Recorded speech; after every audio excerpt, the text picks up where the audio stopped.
first follows with Dr.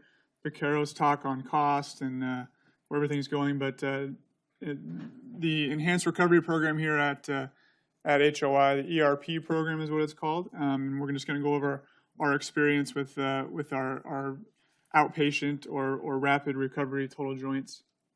So why is everything moving to outpatient? There's really two drivers. Cost, as Dr. Vaccaro kind of alluded to, Medicare and private bundles, which we are involved in. So obviously a shorter hospital stay or even outpatient stay is going to be cheaper. The infrastructure, so just everything that goes with an inpatient facility, obviously much more expensive versus an ambulatory surgery center. And then this hot button topic, value-based care, trying to do more with less resources, all plays into the outpatient total joints experience. And then our patient expectations. Our patients are getting younger in arthroplasty, and they're more active. And we'll commonly get questions on postoperative day one, why do I have to stay, doc? I feel better. I feel fine. Can I go home, please? So this is kind of answering what our patients have been asking for. Just a little background. This has been around since 2005, 2006. Berger out of Rush was really the biggest or the first relatively large study. About 100 patients. They did total knees at an ambulatory surgery center. They only had one patient that was unable to be discharged, only one readmission for perioperative complications. So this was the first study showing that it's safe, first of all, to do an outpatient total knee or a total joint. And it's very cost effective, especially at an ambulatory surgery center.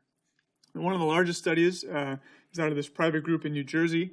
They did over 500 hips at a surgery center, and it's all posterior approach hips as well.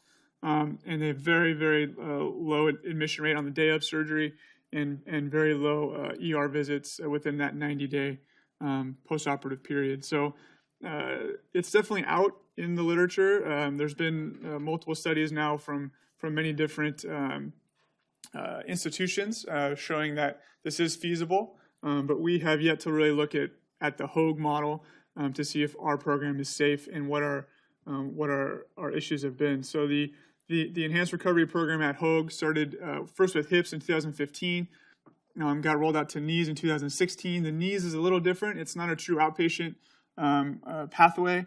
It's designed for a one-night stay, so a 24-hour stay. All patients have a preoperative class. They have to have a buddy. The preoperative class is run by the physical therapist, where they get hands-on training with a walker and these types of things they'll use in their perioperative period.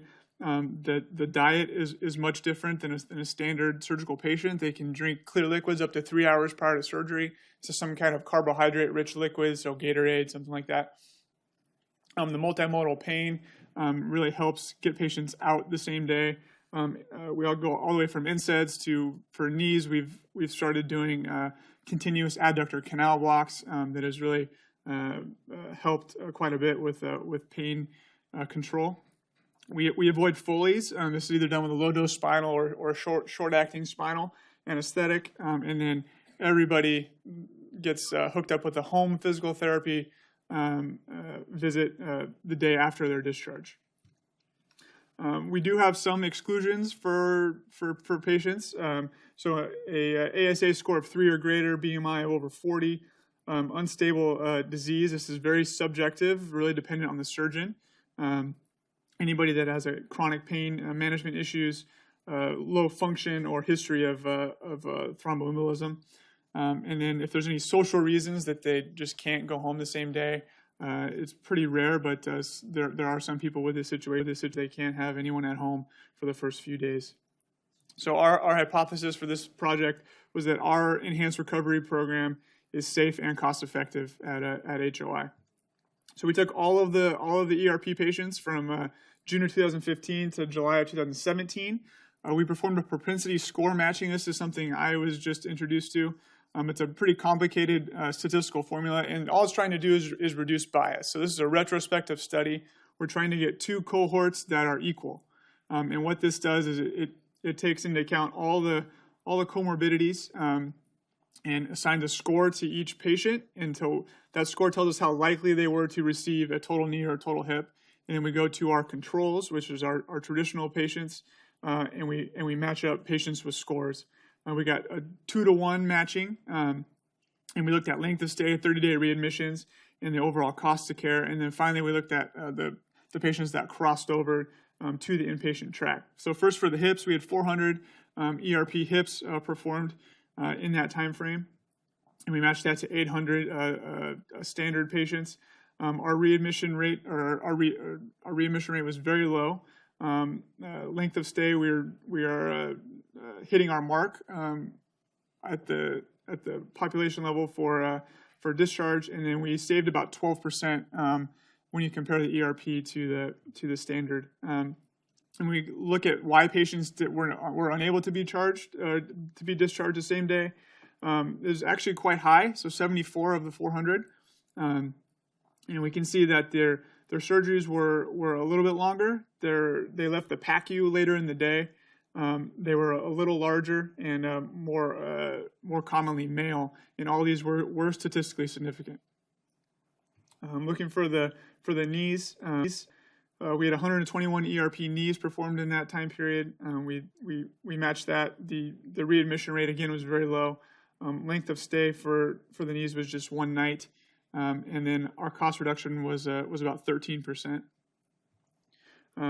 We didn't have many knee failures. Our bar's a little lower for the knees. We're allowing an overnight stay, and these numbers were not really large enough to perform statistical analysis on, and none of them were statistically significant. So this is the most recent large study. This is a systematic review from 2018, again out of Rush with Berger, and you can see these are the biggest studies that have been presented on outpatient total knees and hips. And a couple things I just want to draw your attention to. A few of these are on uni arthroplasty, first of all, which is a totally different animal, and then these guys were only looking at patients that were set up to go home the same day, a true outpatient total joint, as opposed to using a large database to look at patients that happen to be discharged within 24 hours, which is, if you see any large studies out there, that's most of them. These were not true outpatient total joints. So total patients, that third column there, about 100, 150 is the biggest study out there. So we are definitely the largest single institution study with a true early discharge cohort, especially for our hips. The database we do use is prospectively collected, and then the propensity score definitely helps decrease any bias.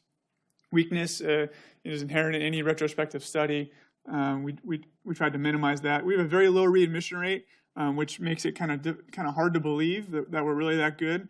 We're probably missing some readmissions to outside hospitals that we do not have data for, or fall through the cracks as far as our reporting goes. And then because we have so many different surgeons at HOI, it's very hard to know the adherence to the perioperative protocols, which may be a reason as to why some of our joints are not hitting their mark as far as going home the same day.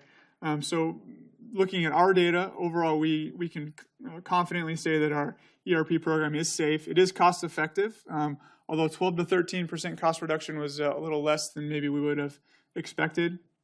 But there's definitely room for improvement to adherence in our discharge goals, especially for our hips. So that'll end my first